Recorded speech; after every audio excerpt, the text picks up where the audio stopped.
ராசாத்தி என தொடத்தான் லேசாக விரல் படத்தான் ஆறாத காயம் எல்லாம் ஆறி போகுமே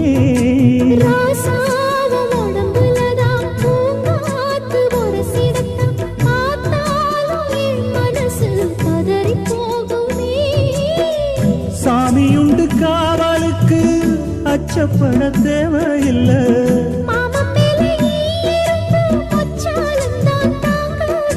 கலையாத வாசம் நாம் கொண்டாடும் நேசம்